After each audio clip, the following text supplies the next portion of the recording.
What's going on, everyone? Collector Crow here.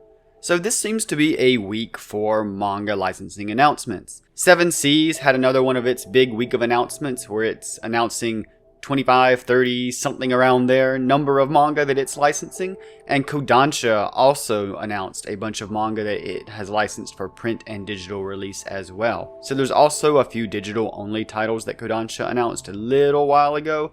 I'm primarily going to be focused on only titles that are getting print releases on this channel, so I'm not going to be covering those digital only titles. But Kodansha did announce several titles that it's going to be releasing in print in spring 2022. First up, we have Four Knights of the Apocalypse by Nakaba Suzuki, and this is a sequel to the Seven Deadly Sins manga. Personally, I have I can't even say a love-hate relationship with Seven Deadly Sins.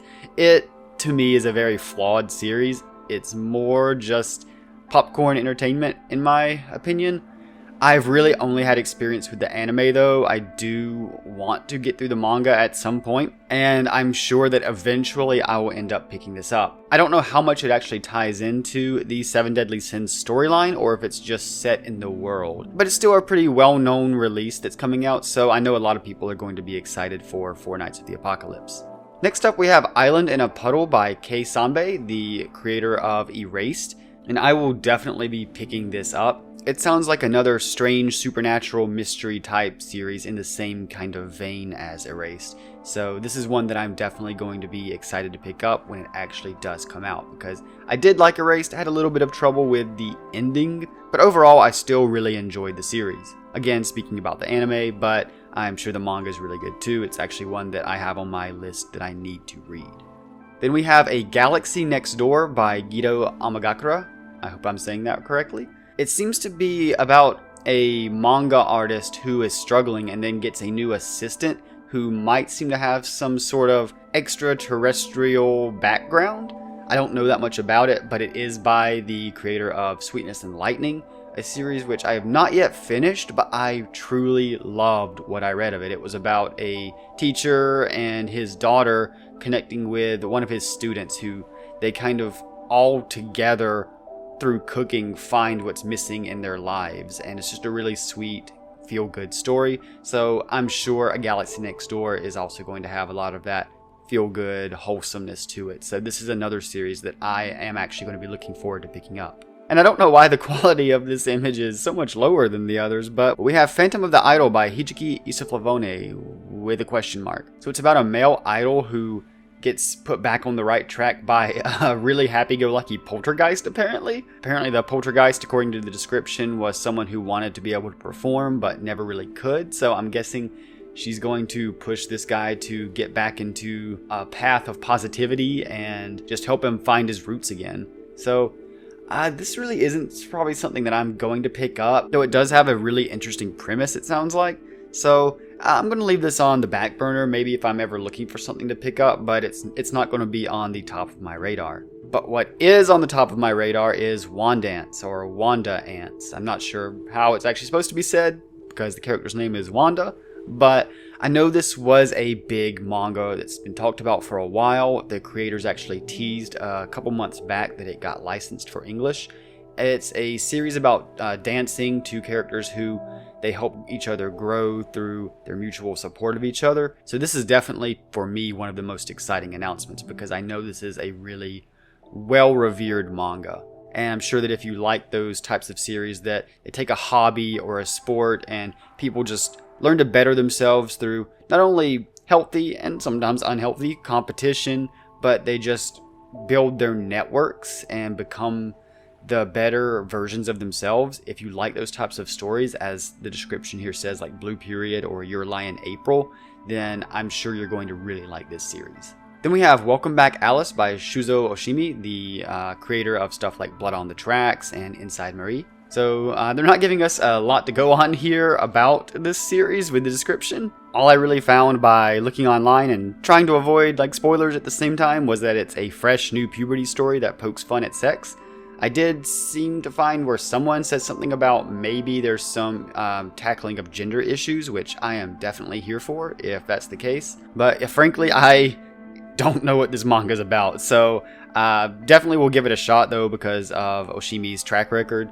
And I definitely need to read more of Oshimi's works because I'm way behind on like every single title that I've picked up from Oshimi. Speaking of Oshimi, we have Devil Ecstasy, which, yeah, by this description, it sounds interesting, kind of. Again, I'm willing to give it a shot, but if this was by almost any other creator, I would be very, very wary of this title because it talks about female anatomy quite a lot in just the description and, you know, sex and virginity and stuff. So I will be giving this a shot just again because of the track record of Oshimi, but I'm going to be a little bit more cautious with this one. Expectations tempered. But if you do know anything about this one or Welcome Back Alice, let me know in the comments what you think of them and maybe a bit better overall description without going into too much spoiler detail about, you know, any big plot twists or big momentous moments, because I definitely want to go into these mostly without knowing too much as far as development of plot or characters, because I like experiencing my manga like that.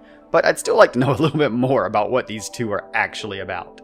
So then we have Sensei's Pious Lie by Akane Torikai. So this description's not a lot, but here I have on my anime list a description that talks about a traumatic experience that happened between this teacher and Hayafuji, the fiance here. Apparently it's been kept a secret between the characters, and I'm sure that's going to come out into some big drama. I don't know if this is one that I'm going to be picking up. It finished a while back with 8 volumes, so I know what kind of commitment I'm getting into, at least with this. I'm probably going to wait more for some reviews to come out and see what other people think about this one, because it definitely sounds like it could go in a very trashy, not great direction just based on that synopsis from my anime list. Because when you have those kinds of trauma experiences and secrets leading into like triangle relationships and stuff, yeah, there's 2 ways it can go, either very good or very bad, and normally it's the very bad.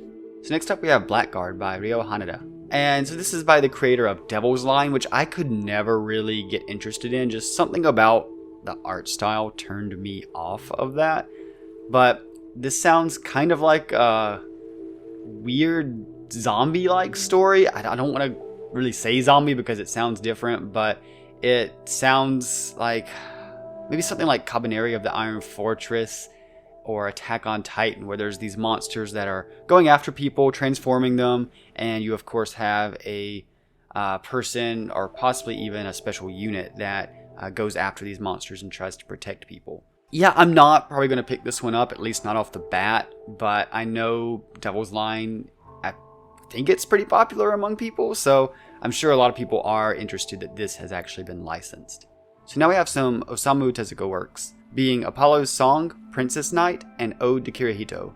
So these are going to be released in omnibus editions, each one getting its own special release. I don't know anything about them, but Tezuka's works are usually really great classics, and so I'm going to be excited to eventually add these to my collection. They're not going to be ones that I'm going to probably buy on release, but I'll probably, when a sale comes around or something on like Right Stuff Anime, I'll end up picking these up at some point. It's always good to see more classic stuff get licensed instead of just trying to, you know, capitalize on the hype of something new without really knowing if it's going to be a hit or a miss. So this is good to see. Next, we have The Shining Sea by Koji Suzuki, who was apparently the creator of the Ring series. I think this is actually a novel, like not even a light novel. I think it's like a true novel. I could be mistaken on that, so someone please correct me, but it sounds like it's just going to be some sort of mystery, maybe horror even, because I think Suzuki does horror a good bit from what I've looked up. So it's probably going to be some kind of unraveling of truths and lies, and then have the whole horror element added into it. Again, this is something I'm not really familiar with, so I'm just kind of spitball guessing here. But I don't know if I'm going to pick this up. I want to be more into novels than I am as someone who likes to write, but it's just kind of difficult for me to get into something that I'm really totally unfamiliar with. But if you know anything about Suzuki's works and you think it's just something I should absolutely look into, then drop a line in the comments below and let me know.